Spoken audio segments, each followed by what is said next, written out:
You've seen Floyd Mayweather trolling Roy Jones on on Instagram stories. Were you able to see that? No, I didn't see the troll. Mm-mm. Yeah, he was just watching on his big screen all the videos of Roy getting knocked out. Um, Oh, he was you know, watching I see. all the videos. I saw one of them. I did. It did pop up in my feed. I saw one of them. He was watching all the times he got knocked out, bro. Yeah, he put like 4 videos of him getting dropped, and I think it had to do with comparison of Sugar Ray Leonard and himself. Of Roy saying that he believes that he was a greater fighter. He was more entertaining, but Floyd was better at making money. What's your reaction to that? This is the thing. Roy Jones Jr. was pound for pound number one before Floyd Mayweather. Okay, he was one of the pound for pound, just exciting, skillful, just the way is his defense and knocking people down.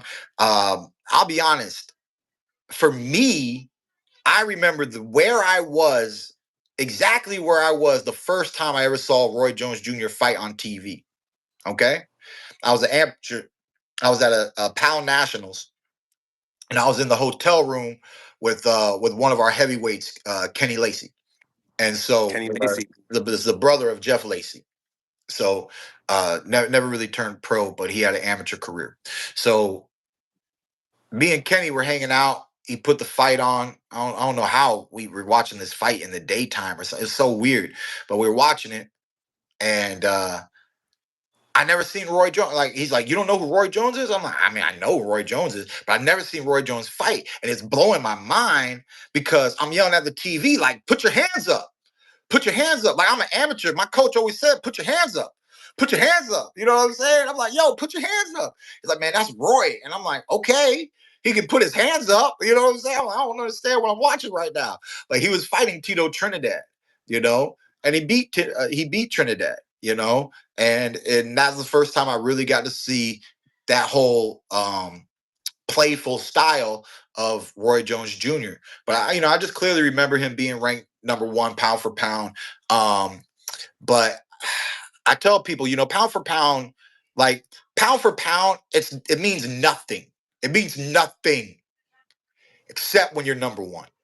Okay, when you're number one pound for pound, it means something. You know, um, yeah, it's not like a real status, but because it's pound for pound number one, it's like a universal fight fan.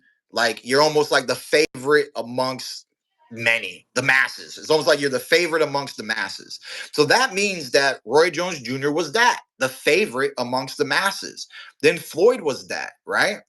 But there was one time in Floyd's career where I almost felt like another fighter deserved it. And I mean, like, truthfully deserved it. And that was Andre Ward. Andre Ward, after the Super Six, after he got rid of everybody in the Super Six, in my opinion, should have been pound for pound number one.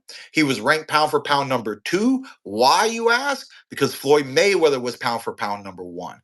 And I guess with Floyd's stats and different things that he accomplished, no matter what homeboy just did, he still could not outshine Floyd Mayweather. And I just think it's unfortunate because I just think that I believe he deserved it for at least a nice little window. I feel like he deserved that status. My man Andre Ward. I feel like he deserved that status at that time.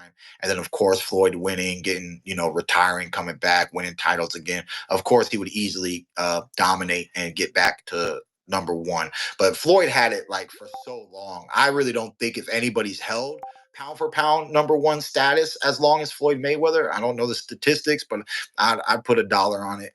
And Floyd's been holding it down. I remember when Floyd left. And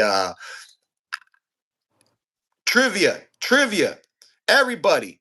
Who was pound for pound number one when Floyd Mayweather left boxing? Does anybody remember the fighter's name? Pound for pound. I'm going to see what y'all put up there, man. Pound for pound. Anybody knows who it was when Floyd left the game? Couldn't be Pac. It couldn't be Pac, right? Nah, not at Because the they were time. in the same time. They were in the same time. It was like I didn't even know about the kid until I heard he was pound for pound number one, and that's the reason why I even learned who he was. Then he had some good fights, and then he lost, and then yeah, his status didn't lay. And then eventually it was Lomachenko. So don't put Lomachenko. Don't I put was it. gonna put Loma, but I Don't didn't want to put Loma. don't do it. It's wrong. I'm telling you right now. First hint, it's not Lomo. All right. All right. I don't see nobody saying nothing. It's this Chocolatito kid. Remember him? Chocolatito. Yeah, Hey, remember that? Chocolatito.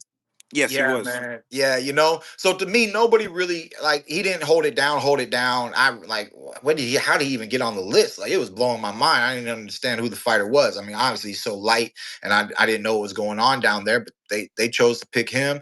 But yeah, I think the next fighter that actually deserved it might have been like Lomachenko to me. I think Lomachenko, deserved it a little bit. It's entertaining, definitely one of those kind of like fan favorites and stuff. But another one like hot right now, debatable, is really the both monsters. I think both monsters, the Mexican monster and the Japanese monster, I think they're both arguably, like pound for pound number one status. I don't even know who has it right now. Canelo, but I don't really know who has it. But to me, I think one of those monsters should be holding it down for pound number one.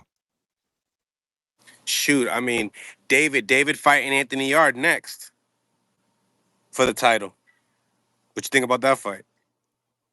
Oh man, I just a Benavidez fan, bro. I mean, he's Me he's too. he, Yeah. ca- he captured me years ago, man, and I'm just a Benavidez fan. And then I learned a little bit more about his backstory, and it impressed me.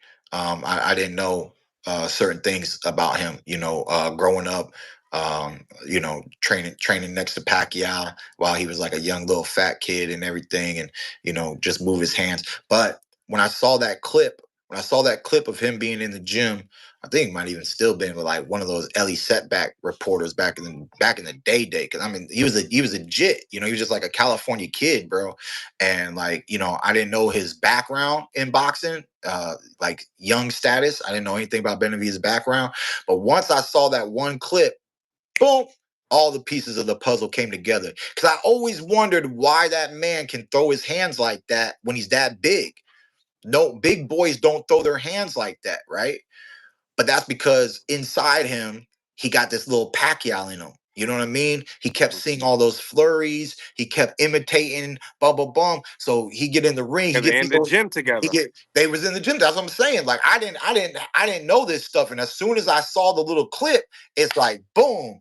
That's how Benavidez be running his hands like that, like da da da da da, ba ba ba ba ba. Like for that division, bro. Like I don't know who like let their hands go like that from that division. And that's what always made Benavidez stand out to me. But I just thought it was very unique and that this boy let his hands go. And I didn't understand where the seed was planted a long time ago, which is why, in life, we gotta love we got to give respect to our mentors and the people that we look up to. I grew up with Winky Wright, Jeff Left Hook Lacey, Antoine Eccles. I mean, I grew up as a jit when he was a jit, but I'm a younger jit. But Andre Berto, I mean, I just grew up with a lot of great fighters that just helped me throughout my career. So I see that that when you're young and they plant those seeds. Winky showed me defense, timing, the value of a jab. Jeff is just his left hook Lacey, the way he would hit the heavy bag. The heavy bag would like fold around his fist, like it would like, and it was crazy, and I was just inspired watching their training camps. Like he was watching Pacquiao. You see champions. You're just a kid. You just see how hard that they train, and it just inspires you. Like, man, I'm gonna do it. I'm gonna work hard. I'm gonna be there. And then look at the man now, man. So salute to Benavidez for sure. In the comments here, they're saying you're not in the undisputed game. Was that Are you not in the undisputed game? the game? Yeah, because people are asking. I got no clue, man. Last time I seen any.